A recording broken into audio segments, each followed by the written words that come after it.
தமிழகம் முழுவதும் மலைப்பகுதிகளில் மாடுகள் மேய்க்க தடை விதித்து உயர்நீதிமன்றம் பிறப்பித்திருக்கும் உத்தரவு தேனி மாவட்டத்தில் உள்ள கால்நடை விவசாயிகளை வேதனையடைய செய்திருக்கிறது. ஏற்கனவே அரிதாகி வரும் நாட்டு மாடு இனம் அழிவின் விளிம்பிற்கு தள்ளப்படுகிறதோ என்ற அச்சமும் அவர்களை சூழ்ந்திருக்கிறது. இதை பற்றி ஒரு செய்தி தொகுப்பு.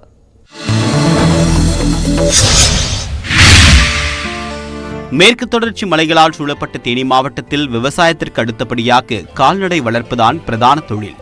அதுவும் நாட்டு இன மாடுகள் அதிகம்.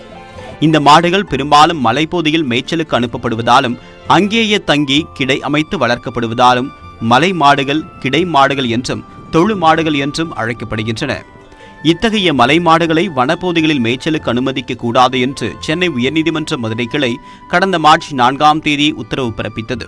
மேகமலை வனப்பகுதியில் மலை மாடுகள் மேய்க்கப்படுவதால் வைகை ஆற்றின் நீர்வரத்து குறைந்து கடைமடை பகுதியான ராமநாதபுரம் மாவட்டத்திற்கு தண்ணீர் செல்வதில் சிக்கல் ஏற்படுவதாக தொடரப்பட்ட வழக்கில் இந்த உத்தரவு பிறப்பிக்கப்பட்டுள்ளது.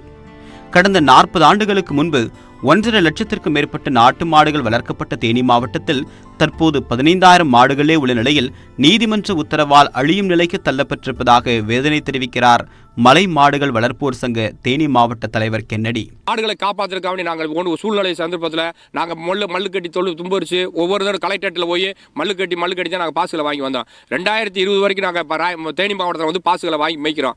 ஆனால் 1985 1.5 லட்சம் மாடு இருந்த இடத்துல இன்னைக்கு வெறும் 15,000 மாடு தான் இருக்கு. இந்த 15,000 மாடு ஃபாரஸ்ட்காரனுடைய அத்துமீறலாக அராஜ்யத்தினாலதான் இந்த மாடுகள் அழியும் சூழ்நிலை உள்ளது. தமிழர்களின் பாரம்பரிய விளையாட்டுகளான ஜல்லிக்கட்டு, ரேக்லா பந்தயம் உள்ளிட்டவற்றுக்கு நாட்டு மாடுகளே பிரதானமாகும்.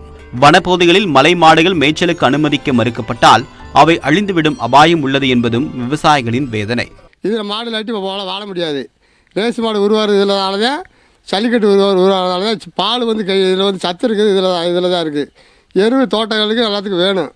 நாங்கள் பரம்பரையாக நாங்கள் 5 வயசுலேருந்து தொல் மாடு வச்சுருந்துருக்கோம். இப்போ வேணான்னு சொல்லி இது வேணா எப்படி முடியும்? வனப்பகுதிகளில் மேய்வதற்கு தமிழக அரசு அனுமதி பெற்று தராவிட்டால் ஆதார், ரேஷன் கார்டு உள்ளிட்டவற்றை திரும்ப ஒப்படைக்கப் போவதாகவும் கால்நடை வளர்க்கக்கூடிய விவசாயிகள் கூறியுள்ளனர். ஃபேக்டரி அதுன்னு ஒரு அங்கங்கே கம்பி வேலி போட்டு அடைச்சிட்டாங்கய்யா. மாடலை பற்றி மேய்க்கிறதுக்கு இடமெல்லாம் போச்சுயா. இடம் இருந்தால் கூட எங்கிட்ட மேய்க்கிறதுக்கு ஒன்றும் இதெல்லாம் இருக்குதுயா. மலைக்குள்ளே போய் மேய்ச்சாத்தே இந்த மாடலை காப்பாற்ற முடியும். மலை மாடுகள் உள்ளே போய் மேய்ச்சாத்தே இதை காப்பாற்ற முடியுமையா.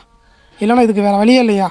ஒன்றும் நாங்கள் இருக்கணும், இல்லை எங்களை சாக விடணும். இருக்கிற எங்கள் கவர்மெண்ட் பொறுப்பெல்லாம் எடுத்து எல்லாத்தையும் கொடுத்துட்டு அரசாங்கமே எங்களுக்கு எது வேணும், ஆதார் கார்டு எல்லாத்தையும் வாங்கிக்காங்க. நீங்கள் ஒன்று வாழ விடுங்க, எங்களை சாக விடுங்க. தொழுவத்தில் உள்ள மாடுகளுக்கு மட்டும் நாள் ஒன்றுக்கு 1 லோடு வைக்கோல் தேவைப்படும். அதன் விலை 6,000 ரூபாய் முதல் 7,000 ரூபாய் வரையிலாகும்.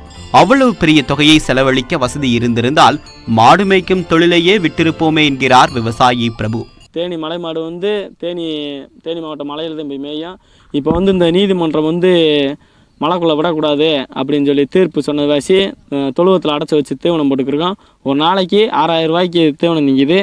அந்த தீவனம் நீங்கிற அளவுக்கு நாங்கள் வாங்கி போகிறதுனா எதுக்கு இந்த மாடை வச்சுருக்கோம்? விவசாயமும் நாட்டு மாடும் பிரித்து பார்க்க முடியாதவை.